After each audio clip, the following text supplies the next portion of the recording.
Penjualan Indosat yang melibatkan keputusan besar dari pemerintah Indonesia saat dipimpin oleh Presiden Megawati Soekarnoputri. Bagaimana penjualan ini terjadi dan apa dampaknya bagi dunia telekomunikasi di Indonesia?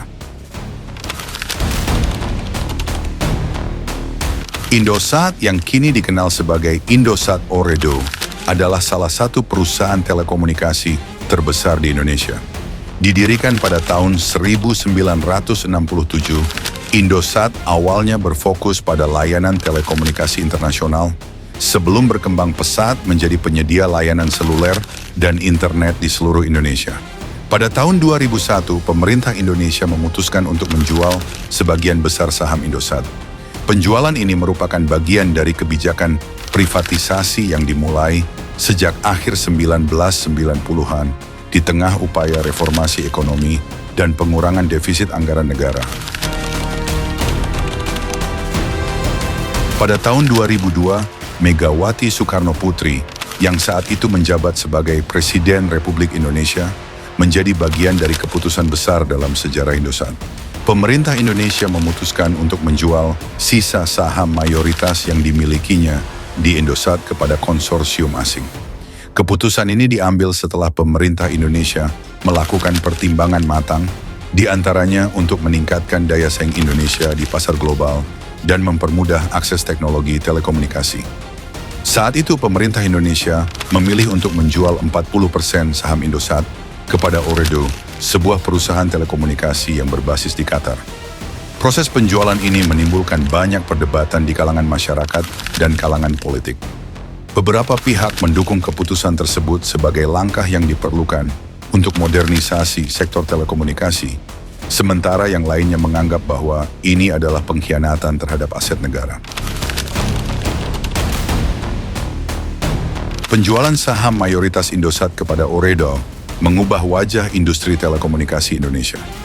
Setelah akuisisi tersebut, Indosat Ooredoo berkembang pesat dan memanfaatkan teknologi terbaru seperti jaringan 3G dan 4G untuk meningkatkan layanan kepada pelanggan. Namun di sisi lain, penjualan ini menimbulkan dampak negatif bagi sebagian kalangan. Banyak yang khawatir bahwa keputusan tersebut akan mengurangi kontrol negara terhadap aset strategis di sektor penting seperti telekomunikasi. Selain itu, keputusan ini memunculkan keresahan tentang dominasi perusahaan asing di pasar Indonesia. Terlepas dari kontroversi tersebut, penjualan Indosat juga membawa sejumlah manfaat. Perusahaan ini menjadi lebih kompetitif secara global dan mampu berinovasi dalam menyediakan layanan digital bagi masyarakat Indonesia.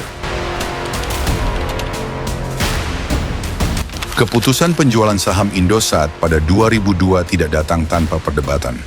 Pemerintah Indonesia melakukan negosiasi dengan sejumlah perusahaan internasional, termasuk Ooredoo, yang pada akhirnya terpilih sebagai pembeli utama. Beberapa pihak menganggap bahwa keputusan ini merupakan hasil dari tekanan internasional dan kebijakan IMF, Dana Moneter Internasional, yang mendorong Indonesia untuk menjual aset-aset strategisnya.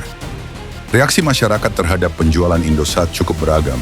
Sebagian kalangan menilai bahwa keputusan ini membawa manfaat bagi kemajuan teknologi dan ekonomi Indonesia, sementara yang lain merasa khawatir tentang potensi hilangnya kontrol nasional terhadap sektor telekomunikasi, terutama karena Ooredoo adalah perusahaan asing yang berbasis di Qatar. Sebagai Presiden Indonesia, Megawati Soekarnoputri memiliki peran penting dalam menentukan arah kebijakan ekonomi dan sektor telekomunikasi Indonesia. Selama kepemimpinannya, Megawati fokus pada upaya reformasi ekonomi, termasuk privatisasi sejumlah perusahaan milik negara. Namun, keputusan untuk menjual Indosat merupakan salah satu keputusan yang kontroversial. Di sisi lain, Megawati juga berupaya agar Indonesia dapat bersaing di dunia global dan menarik investasi asing. Keputusan ini mencerminkan realitas politik dan ekonomi pada saat itu, di mana negara harus beradaptasi dengan tuntutan globalisasi dan perkembangan teknologi. Penjualan Indosat pada tahun 2002 adalah titik balik dalam sejarah industri telekomunikasi Indonesia. Keputusan ini menunjukkan pentingnya kebijakan pemerintah dalam mengelola aset negara, serta dampaknya terhadap perekonomian dan masyarakat. Meskipun menimbulkan kontroversi, keputusan ini juga membawa perubahan signifikan dalam sektor telekomunikasi Indonesia. Hari ini kita melihat bagaimana Indosat Ooredoo terus berkembang, melayani jutaan pelanggan di Indonesia, dan menjadi bagian dari perubahan digital yang terjadi di negara ini. Demikian ulasan tentang penjualan Indosat yang melibatkan keputusan dari Presiden Megawati Soekarno Putri. Semoga informasi ini memberikan gambaran lebih jelas mengenai dampak keputusan besar tersebut terhadap sektor telekomunikasi Indonesia. Terima kasih telah menyaksikan dan sampai jumpa di video berikutnya.